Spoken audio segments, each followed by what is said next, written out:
Welcome back to the Juice Podcast. Cody Mitchell here with the College Basketball Elite 8 preview and picks edition here. Obviously down to 4 games here. We got games tipping off tonight. 2 games tonight, 2 games tomorrow, and then the Final 4 will be finally set. It's been a busy day here in the studio, so we're just going to jump right into the picks. Probably going to be a pretty short episode, but still trying to get them to make some money here. Been doing a good all tournament. Big 12 kind of let me down here the last couple days with Iowa State. Obviously missing your All-American, and then Houston's still out there bricking shots. Oh, that was terrible. Handicap was good. Kind of like I said, I think Houston will punk them, out physical Illinois and all that. Shut them down offensively. Perfect, but Houston could basically brick every single shot they shot. Christianak, I don't know what the hell that was. That dude was putting up, that's like the 4th, 5th guy on Houston, and he was just jacking up every single shot. It was odd. Very odd. Let's get into these games because we got a lot of stuff to do today, and games are actually going to tip off here soon, so we need to get this episode out. Right off the rip here, the Cinderella of the tournament. Iowa's getting 6.5 against Illinois. 138.5 is the total. Illinois coming off, obviously, that giant upset against Houston. The line didn't indicate it, but it was a big upset. And then Iowa being the 9 seed that's still dancing is a little bit, like it's not really your Cinderella, but because the brand and the conference, but still you get a 9 seed, still dancing in the Elite 8 is a little bit of an upset. So I've kind of went back and forth on this one a lot. I think you can get some 7.5s out there as well. I'm going to take the points with Iowa.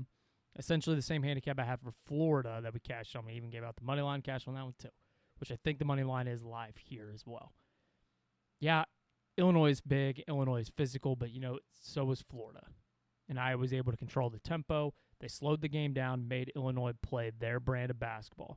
So I think Iowa will be able to dictate the pace, turn this into the least amount of possessions possible, and the shooters can make shots all day. Illinois has got 5 guys that can stretch it out and shoot it. So does Iowa. It's going to be, like I always like to say, it's going to be my grandpa's favorite game out there. He's not fucking like that, but it's a good joke. Just laugh. It's a good joke. Lighten up a little bit out there if you're getting pissed off about it. The world's soft now. Everybody just wants to bitch about everything. And then at the end of the day, like Keaton Wagler is a stud, and he's going to be a stud in the NBA, I think. Bennett Sturts is that dude. He's a really, really good point guard. I still think he's the best guy in the game. And if I'm going to hitch my wagon to a guy that I think that will control and dictate the way this game's going to go, I'm going to do it with Bennett Sturts over Keaton Wagler, and I'm going to take the better point guard, and I'm going to take the better coach in Ben McCollum. This is typically where Brad Underwood goes to die anyway. He's already getting a little bit out of his comfort zone. He's not used to being out here.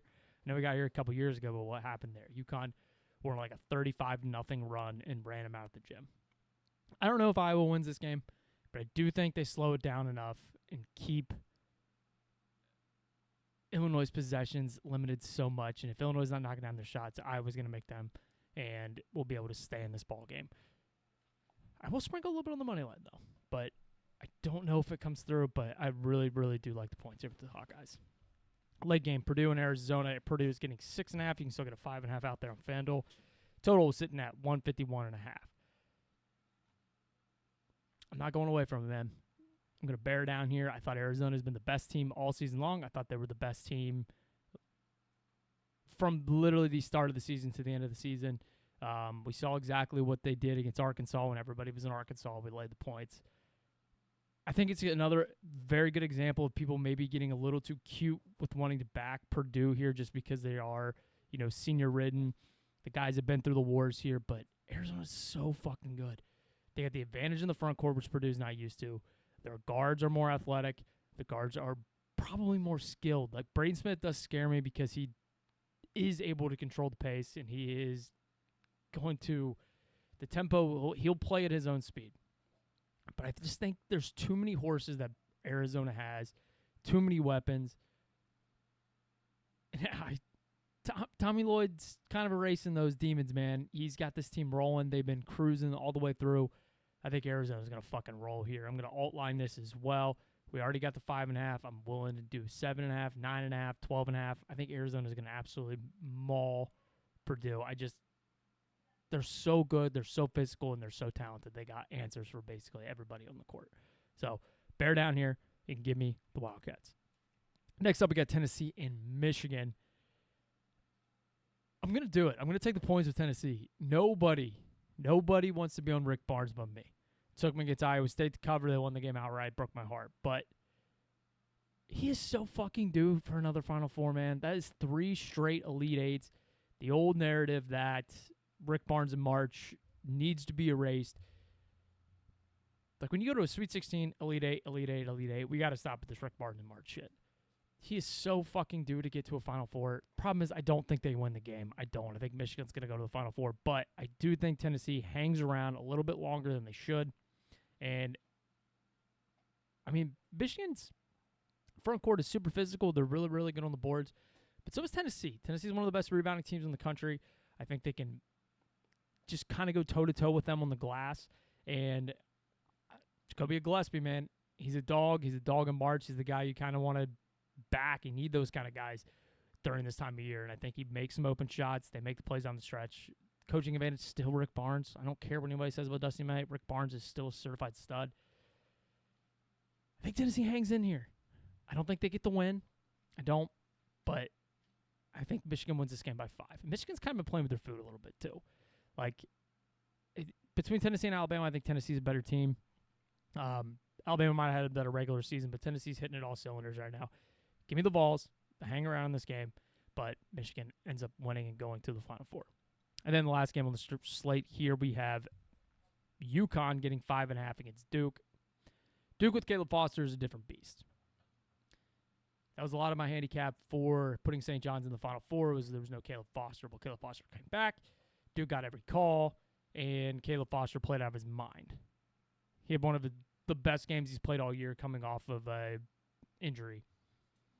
Like, I haven't seen Caleb Foster play like that all season long. Isaiah Evans is playing at one of the top levels I've seen him play. That dude is just going to another planet. And I think Duke gets a favorable whistle here.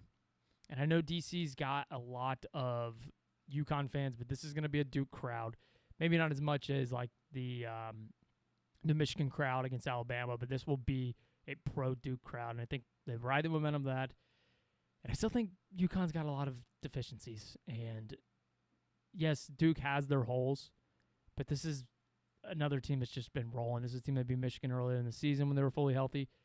I mean, that was the second I saw Caleb Foster was back, I knew St. John's was cooked. But I didn't think he was going to play.